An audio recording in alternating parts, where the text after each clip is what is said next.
17절까지 한 절씩 교독을 합니다.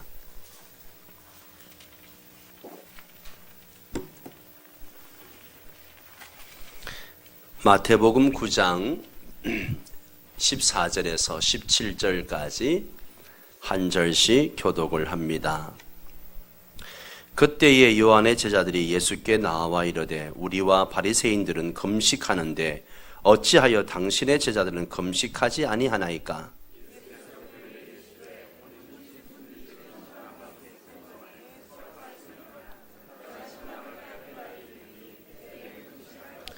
생배 조각을 낡은 옷에 붙이는 자가 없나니 이는 기운 것이 그 옷을 당기어 헤어짐이 더하게 됨이요.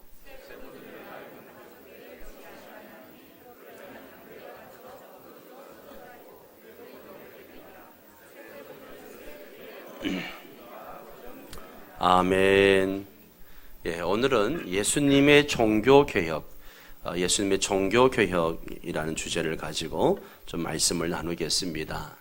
이 17절에 나오는 새술은 새 부대에, 이 말은 우리만 많이 쓰는 게 아니고 예수 안 믿는 사람들도 이 말을 참 많이 씁니다. 국회 정치하는 사람들도 이런 말을 잘 쓰고요. 선거철만 되면 그냥 단골 메뉴로 등장하는 멘트이기도 하고요. 또 어떤 기관의 대표가 바뀔 때도 이런 말을 자주 언급을 합니다. 그런데 과연 그들이 이 말의 의미를 잘 알고 쓰고 있을까 하는 생각을 해보게 되는 거죠. 이 새 포도주는 새 부대라는 말은 금식 논쟁 끝에 나온 주님의 답변입니다. 이 마태복음 9장에 이 내용이 기록되어져 있는데요. 세례 요한의 제자들이 예수님께 와가지고 이야기합니다. 우리와 바리새인들은 자주 금식하는데 왜 당신의 제자들은 금식하지 않습니까? 라고 묻는 거죠. 사실 제자들에 대해서 제자들은 왜 금식하지 않습니까? 라고 물었지만 사실 이들이 묻고 싶은 것은 예수님에 대해서 묻는 겁니다. 이 질문이 아주 중요한 논쟁을 유발했고 그 논쟁은 새 포도주는 새 부대라는 최종 답변으로 종료되는 것을 봅니다.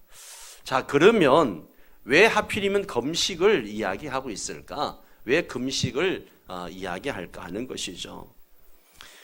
바리새인 그러면 우리는 바리새인 서기관 그러면 부정적인 선입관념이 있습니다. 하도 예수님하고 논쟁하고 부딪히고 예수님을 못살게 굴고 했던 악당들이란 생각을 가지고 있기 때문에 바리새인 서기관 그러면 나쁜 놈 이런 등식이 성립을 합니다. 그런데 예수님 당시의 바리새인들은요 그런 인물들이 아니에요.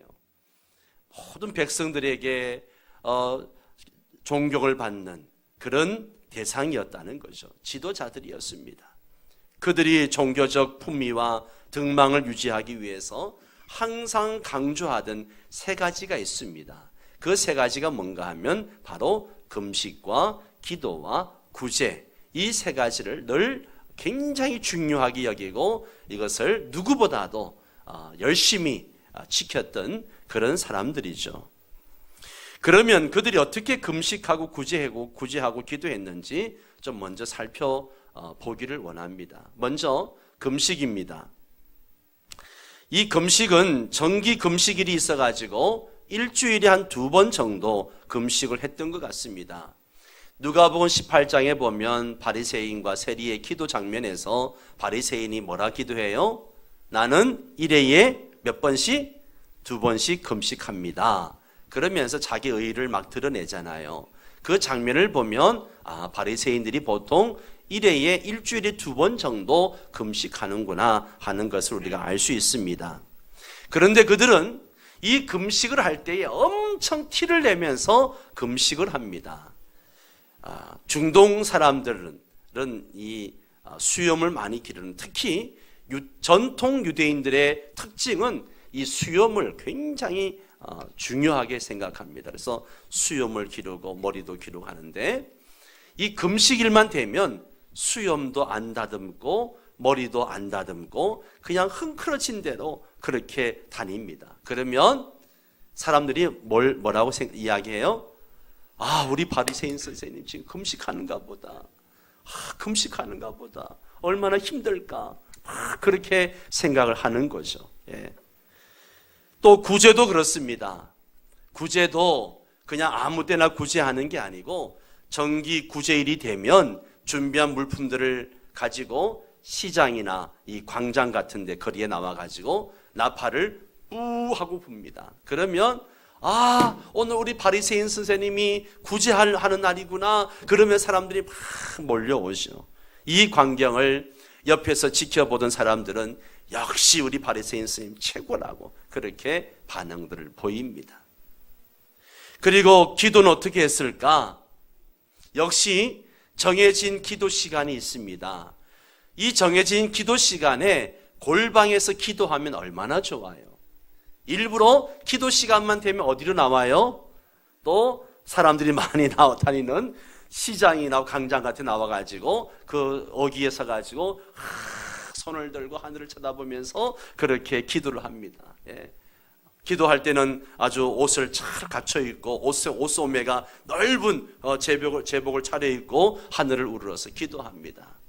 그러면 지나가던 사람이 우리 선생님 기도하는 시간이야. 조용히 해야 돼. 막 그러면서 지나가죠. 예. 금식, 구제, 기도라는 이 세 가지 종교 형태가 바리새인들이 신망과 존경을 얻는 중요한 외형적 껍질이었다는 거예요. 이 세 가지가 하나의 도구가 되어서 사람들에게 존경을 받고 자기들의 어떤 신앙적인 우위를 나타내는 그런 모습이라는 거죠. 그런데 지금 예수님께 와가지고 왜 금식하지 않습니까? 라고 질문하는 사람들이 누구예요? 바리새인들이 아니고 세례 요한의 제자들이 와서 지금 묻는 겁니다. 세례 요한의 제자들은 금식에 있어서 바리새인들보다도 더 엄격하게 금식을 했습니다.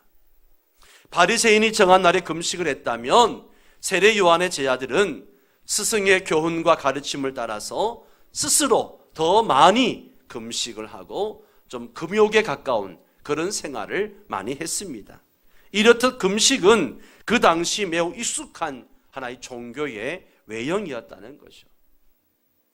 하지만 그 외형에 담겨야 할 가치, 바로 생명과 평화와 사랑과 용서와 긍휼, 이런 것들은 다 도외시 되어지고 복음인과 상관없는, 한마디로 자기 의의를 드러내고 자기 우월성을 나타내는 한마디로 형식과 껍데기로 전락해 버렸다는 거죠.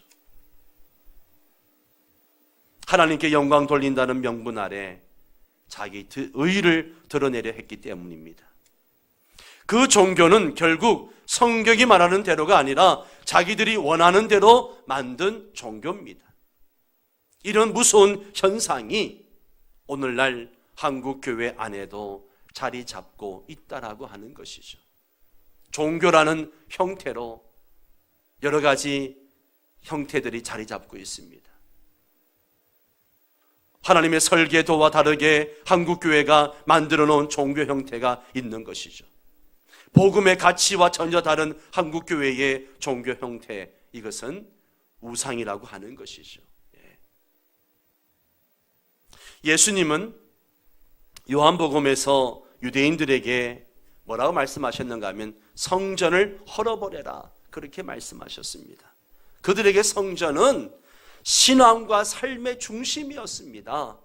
그런 유대인에게 뭐라 말씀하시는가 하면 이 성전을 헐라 내가 사흘 동안에 일으키리라, 그렇게 말씀하시죠. 지금 예수님은 이 말씀을 십자가 대속의 사건을 통해서 유대교를 새롭게 하시겠다라고 하는 하나의 암시였습니다. 그런데 그 당시 사람들은 저 시골 촌뜨기 청년이 와서 하는 이야기에 크게 공감하지 않았다는 거죠. 이 말씀 한마디로 예수님의 종교개혁을 선언하신 겁니다. 성전을 헐어버리라, 그러면 내가 사흘 동안에 일으키겠다. 종교개혁에 대한 말씀이에요. 이로부터 1500년 후에 마틴 루터는 다시 한번 종교개혁의 기치를 들게 되죠. 1517년 비텐베르그 성당 앞에서 95개 조항을 내걸어서 종교개혁을 촉박하게 됩니다. 당시 가톨릭이 얼마나 부패했는지 천국을 사고팔고 하고 성직을 매매하고 만몬주의의 우상에 빠져가지고 천주교는 성한 데가 없었습니다. 그래서 마틴 루터는 말씀의 본질, 복음의 본질로 돌아가야 된다, 그렇게 외치면서 종교개혁을 한 것입니다. 가톨릭을 반대한다, 거창한 이슈로 종교개혁한 것이 아니에요. 오로지 복음, 말씀으로 우리가 본질로 돌아가자, 그렇게 외치면서 종교개혁을 단행한 것이죠. 여러분, 이 땅에 복음이 들어온 지 130년 되었습니다. 우리 명성교회의 역사만 해도 이제 50년이 다 되어 갑니다. 지금 한국교회의 모습은 종교개혁 시대보다 더하면 더했지 덜하지 않은 절망적인 모습도 있다라고 하는 것이죠. 올해는 종교개혁의 횃불을 든 지 502년이 되는 해입니다. 우리는 다시 한번 교회의 나의 자랑, 나의 사랑이라는 주제를 가지고 신년 저녁 기도를 하면서 다시 한번 고찰하고 반성하고 회고해서 한국교회, 우리 명성교회의 전망을 밝혀나갈 수 있게 되기를 축원합니다. 왜 당신은 금식하지 않느냐? 이 질문에 예수님께서 대답을 하십니다. 15절 말씀 같이 읽겠습니다. 15절, 혼인집 손님들이 신랑과 함께 있을 동안에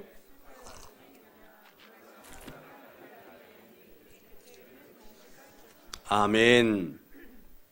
혼인집 이야기를 하시면서 신랑을 이야기하시는데, 신랑은 예수님 본인 자신을 이야기하고 있는 겁니다.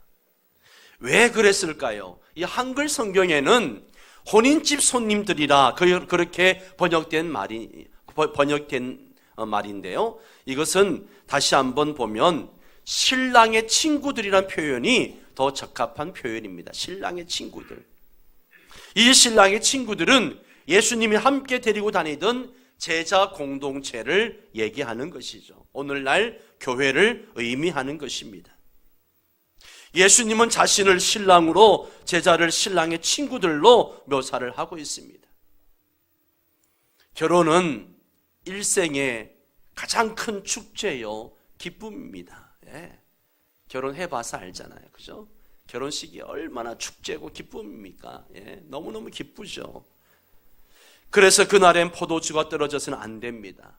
포도주는 결혼식의 기쁨의 상징으로 등장하기 때문입니다. 요한복음 1장에 보면 가나의 혼인잔치 집에서 포도주가 떨어진 사건은 기쁨이 종식되어지고 슬픔이 찾아온 인생을 보여주는 사건이라고 할 수 있습니다. 그 자리에서 주님이 초대되고 기쁨이 회복되어졌습니다. 하나님께서 이 땅에 설계하신 교회, 그리고 구원의 궁극적인 목적은 뭐냐? 기쁨과 희락임을 지금 예수님은 이야기하고 있는 거예요. 하나님이 설계하신 교회, 구원의 궁극적인 목적, 그는 바로 구원의 기쁨이 있어야 돼요. 아멘입니까? 외국의 어느 신학교에서는 입학한 후 한 학기 정도 지나면 교수가 학생들을 불러가지고 맨투맨으로 상담을 한다고 합니다. 그런데 학생의 얼굴에서 이 복음을 가진 자로서의 어떤 기쁨과 그런 희열을 보지 못하면 학생에게 그렇게 이야기한다는 거죠. 학생, 다시 한번 소명을 생각해 보게, 그렇게 이야기를 한다고 합니다. 한국 신학교에도 그런 유명한 말이 있어요. 처음 신학교 들어갈 때에는 불덩이가 되어서 들어갔다가 나올 때는 숫덩이 되어서 나온다. 네. 무슨 말인지 아세요? 그래서 제가 우리 신준호 전사한테 그랬어요. 너 절대 숫덩이 되어서 나오면 안 된다. 신학교 처음 들어갔을 때 그 열정과 그 초심을 잃어버리면 안 된다. 제가 그런 이야기를 했습니다. 여러분, 그만큼 복음의 중요한 결과물은요, 기쁨이에요. 내가 구원받은 것, 내가 복음을 접했다는 것, 그 복음의 맛을 알았다는 것, 이것은 기쁨이에요. 정말 이거 하나면 되겠다. 예수 그리스도 하나면 되겠다는 기쁨, 세상의 그 어떤 결핍도 흔들 수 없는, 그 무엇도 상쇄할 수 없는, 바꿀 수 없는 기쁨, 그게 성도의 특징이고 교회의 특징이라는 거예요. 교회는 항상 잔치집이 돼야 돼요. 잔치집이. 그런데 교회가 초상집이 되어가지고 맨날 울고 싸우고 해보세요. 기도할 때도 너무 울지 마세요. 개인 기도할 때는 우시지만 교회는 잔치집이 돼야 돼. 기쁨이 넘쳐야 돼. 아멘입니까? 예. 그런데 궁극적인 참된 기쁨을 회복하기 위해 신랑이 빼앗길 날이 온다. 그렇게 예수님이 말씀하십니다. 신랑이 빼앗길 날이 온다. 자신의 죽음을, 예수님의 죽음을 지금 암시하고 있는 거예요. 진짜 종교개혁은 예수 그리스도께서 십자가에 죽으신 사건이 교회에 선명하게 회복되는 것입니다. 아멘입니까? 예. 진짜 교회는요, 진짜 종교개혁은 예수 그리스도가 분명하게 드러나야 됩니다. 십자가 복음이 분명하게 드러나야 돼요.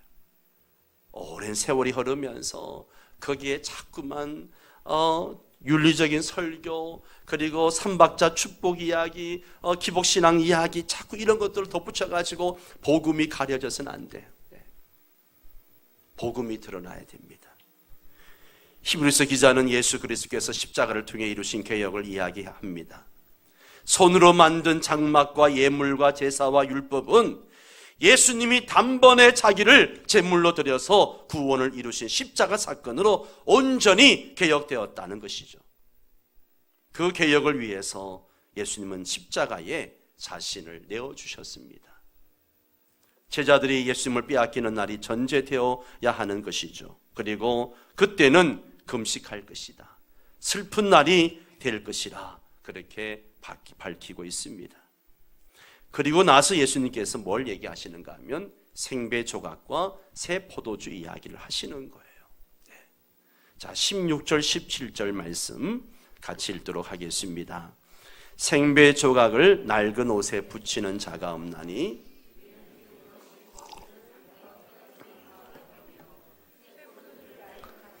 넣지 아니하나니 그렇게 하면 부대가 터져 포도주도 쏟아지고 부대도 버리게 됩니다. 새 포도주는 새 부대에 넣어야 둘이 다 보존되느니라. 아멘. 60, 70년대 어려웠던 시절에 우리도 옷을 기워서 입었습니다. 그죠? 저도 70년대 초등학교 다닐 때 늘 옷을 기워 입어서 입고 다녔던 기억이 있습니다. 형님들 위에 형님들 두 분이 계시니까 맨날 형님들 옷을 물려받는 거예요. 그러면 나한테쯤 올 때쯤 되면 이게 조금만 힘 줘도 툭 터지고 막 찢어지고 막 그러다 보니까 맨날 옷을 찢어 먹는다고 혼나기만 하고, 새 옷은 안 사주고, 그러면 또 우리 엄마는 호롱불 밑에서 그 옷을 또 밤새 또 천을 대가지고 또 그걸 막 깁습니다. 그러면 그도 그 다음날 아침에 그 옷 입고 학교 가고 막 그랬던 기억이 납니다. 그런데 한 군데 헤어지면 다른 천 조각을 대어서 이렇게 깁게 되고, 그래서 그걸 빨게 되면요, 이 천이 쪼그라지면서 옷이 그냥 흥크러지게 되고 확 줄어들게 되고 뒤틀리게 되고 또 한 부분이 또 찢어지게 되고 막 그런 것을 보게 됩니다. 생배 조각 이야기가 바로 그런 이야기예요. 우리 아이들은 이게 무슨 얘기인지 모를 거예요. 그리고 이 이야기는요, 지금 이스라엘 민족의 그 종교 상황이 어떤 한 부분적으로 깊고 수리하고 보수한다고 되는 것이 아니라 총체적으로 그냥 모든 통틀어서 종교 상황이 엉망이 되었기 때문에 이것을 예수님이 죽으셔서 다시 세우시지 않으면 안 된다라고 하는 것을 말해주고 있는 거예요. 한마디로 견적이 안 나오는 거죠. 답이 안 나오는 거예요. 너무너무 썩어 있고 너무너무 잘못되어 있는 그 유대 종교를 보면서 주님이 말씀하시는 거예요. 그리고 가죽은요, 처음에는 이 가죽도 부드럽고 신축성이 있어가지고 뭘 담으면 보관력도 좋고 그렇습니다. 그러나 이것을 자꾸 쓰다 보면 수분도 증발하게 되고, 또 이것이 햇볕에 또 이 가죽 부대를 주로 이제 부엌에 걸어놓게 되면 연기가 들어가고 막 그러면 이게 또 막 굳어지고 그렇습니다. 그런 낡은 가죽 부대에 막 발효가 시작된 새 포도주를 집어넣으면 이 포도주가 얼마나 팽창 많이 합니까? 그래서 이게 부대가 막 팽창해서 터지기 직전이 되고, 조금 더 팽창하게 되면 발효되어지면 부대도 터지게 되고 포도주도 버리게 되고 못 쓰게 된다, 그 이야기를 하고 있습니다. 그래서 새 술은 새 부대에 넣어야 된다라고 이야기합니다. 여러분, 여기에 새 술은 뭘 얘기하는 걸까요? 복음을 얘기하는 거예요. 복음. 그럼 새 포도주는 뭐예요? 새 포도주는 예수님이 계획하신 교회를 말하는 겁니다. 아멘. 그런데 여러분, 2000년이 흐른 지금 그 새 부대가 낡고 닳아버렸어요. 딱딱하게 굳어 또 다른 종교적 껍질을 두르고 있게 되었다는 거죠. 그래서 교회 학자들은 교회는 끊임없이 갱신되어져야 된다라고 주장을 합니다. 그렇습니다. 우리의 신앙은요, 끊임없이 죽고 살고 하는 것이 반복되어져야 돼요. 내 안에 내 옛 자아와 나의 옛 모습들이 매일매일 죽고 또 새롭게 살아나고 새롭게 복음으로 회복되어지는 그런 역사가 있어야 됩니다. 그런데 이것이 없이 그냥 2000년의 시간이 흐르면서, 한국교회 130년의 역사가 흐르면서, 우리 명성교회 50년의 역사가 흐르면서 그런 거 없이 계속 온갖 인간관계, 또 여러 가지 세상의 가치들, 이런 것들이 교회 안에 들어와 가지고 그게 하나의 종교와 섞여 가지고 하나의 또 틀이 되어 가고 있다는 것이죠. 본질로 돌아가야 됩니다. 복음으로 돌아가야 돼요. 다른 거 없습니다. 예수님 시대의 종교와 오늘날 기독교의 모습이 별반 차이가 없습니다. 왜 이렇게 되었을까요?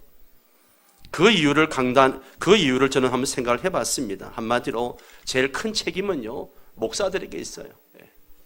강단의 타락에서 찾을 수 있습니다. 신학의 빈곤과 부재로 말미암아 강단의 타락이 시작되어졌습니다. 사람들의 필요에 따라서 설교하고 듣고 싶어하는 말씀만을 전하려고 하고 정권에 아부하며 소위 유사복음을 전하기 시작한 것이죠. 유사복음은 복음과 비슷하다는 말이 아니라 다른 복음을 얘기하는 거예요. 복음의 옷은 입었는데 복음이 아닌 거죠. 예를 들면 고도 성장의 시기에 등장한 소위 삼박자 구원론, 예수 믿으면 구원받고 복받고 건강해진다. 그러면 물어보겠습니다. 병들고 가난하면 구원 못 받은 겁니까? 복음이 아닌 거예요. 잘못된 복음이죠. 강단의 타락과 신학의 빈곤은요, 반지선주의라는 폐해를 불러왔습니다. 소위 따지지도 말고 믿는 것이 좋은 신앙이다, 이런 이야기 참 많이 들었죠. 그래서 옛날에 뭘 물어보면 혼나기도 하고, 뭘 그렇게 물어보냐고, 무조건 믿으라고, 그렇게 신앙에 대해서 문맹이 되어진 거죠. 하나님은요, 이성을 사용하시는 초월적인 분이십니다. 두 번째 폐해는요, 이원론적인 삶이에요. 자기가 배우고 익힌 신앙과 삶에 큰 괴리가 있는 이중구조, 둘로 나뉜 삶을 살고 있다는 것이죠. 그래서 교회에서의 삶과 세상 속의 삶이 완전히 다른 거죠. 예수만 믿으면 무슨 짓을 해도 천국 간다는 것은 이단인 구원파가 주장하는 구원론입니다. 물론 예수 믿어야 구원을 받습니다. 천국 갑니다. 그런데 예수님을 진짜 믿으면 나의 신랑 되신 그리스도께 헌신하게 된다는 거예요. 주님을 사랑하기에 나오는 결단과 삶의 변화가 반드시 뒤따르게 되어져 있습니다. 행위로 구원받는다는 얘기가 아니라 진짜로 예수님 믿으면 그런 행위가 나온다는 거예요. 그래서 예수님도 열매로 무슨 나무인지 알리라 그렇게 말씀하셨습니다. 우리가 그리스도라는 나무에 똑바로 붙잡혀 있다면 열매는 저절로 맺혀지게 됩니다. 부족하고 연약한 우리는 계속 넘어질 것입니다. 그래서 평생 십자가 붙들고 전전긍긍하면서 하나님 주시는 은혜의 힘으로 신앙의 길을 가고 있는 것입니다. 여러분, 열매를 안 맺으면 구원이 취소되고 맺으면 구원이 확정된다는 말이 결코 아니에요. 한번 예수 믿으면 무슨 짓을 해도 구원받는다고 하는 잘못된 구원론이 우리의 신앙과 삶을 분리시켜 놓고 그런 결과를 가져오게 되었다는 것이죠. 그러니 새벽에 예배 나와서 열심히 기도하고 돌아가다가 남이 심어놓은 호박 따다가 고추 따다가 된장국 끓여 먹고, 그게 우리의 모습이고 우리 신앙 선배들의 모습이었죠. 신앙과 삶을 따로 노는 이원론적인 삶을 결국 만들게 되었다는 거예요. 구원받은 백성이라면 당연히 삶의 결단과 열매가 있습니다. 이것이 성경의 주장입니다. 세 번째 폐해는요, 기복신앙이에요. 예수 믿으면 복 받는다. 예수 믿으면 성공한다. 교회 나오면 다 집 산다.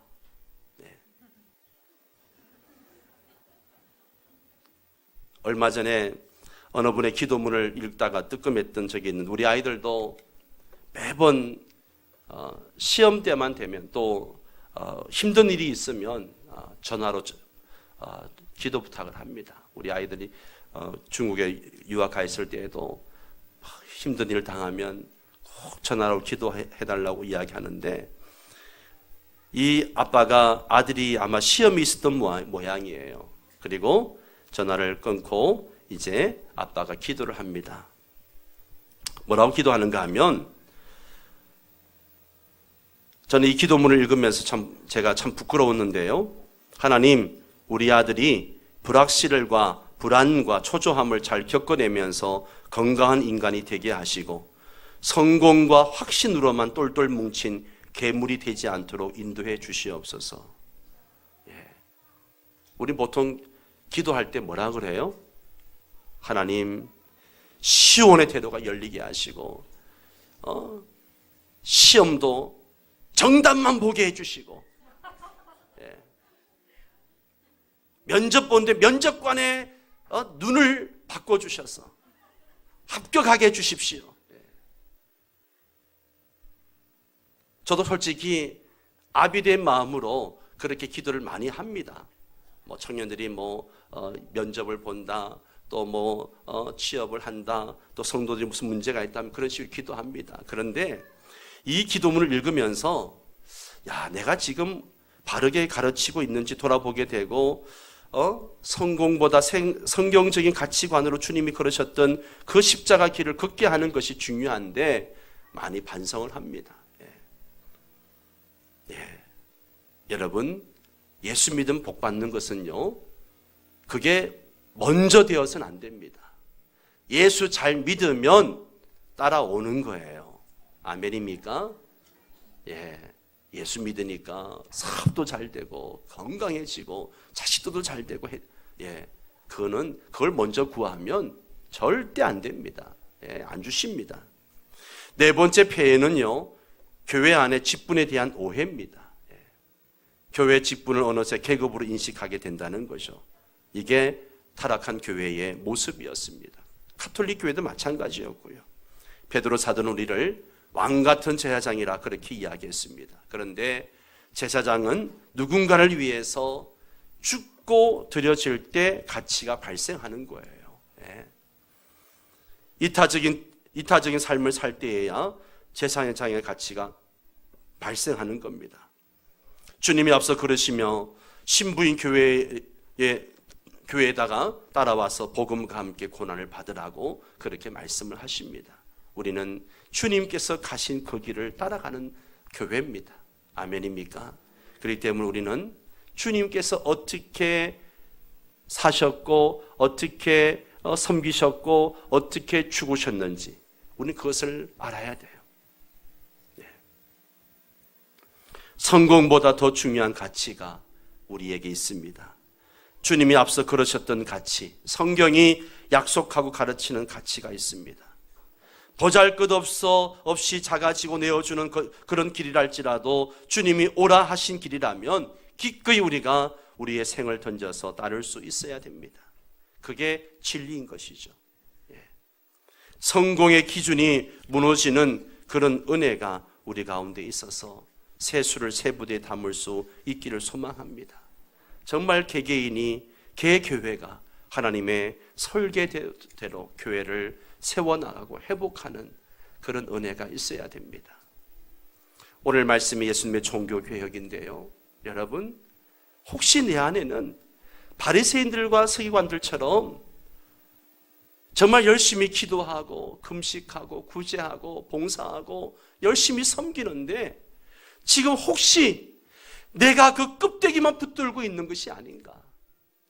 그 안에 예수님은 속 빠지고 그 안에 우리가 붙들어야 할 가치, 생명, 기쁨, 그리고 사랑, 이런 것들은 다 빠져있고 형식적으로 그 껍데기만 붙들고 봉사하고 기도하고 그렇게 신앙생활 하고 있지 않는지. 그렇다면 내가 개혁되어져야 됩니다. 오늘 내가 종교개혁해야 됩니다. 내가 당해야 돼요. 종교개혁을 당해야 됩니다. 우리 함께 같이 기도할 수 있기를 바랍니다. 찬양 하나 부르고 같이 기도하는 시간 갖도록 하겠습니다. 찬송가 91장 찬양 부르고 기도하도록 하겠습니다.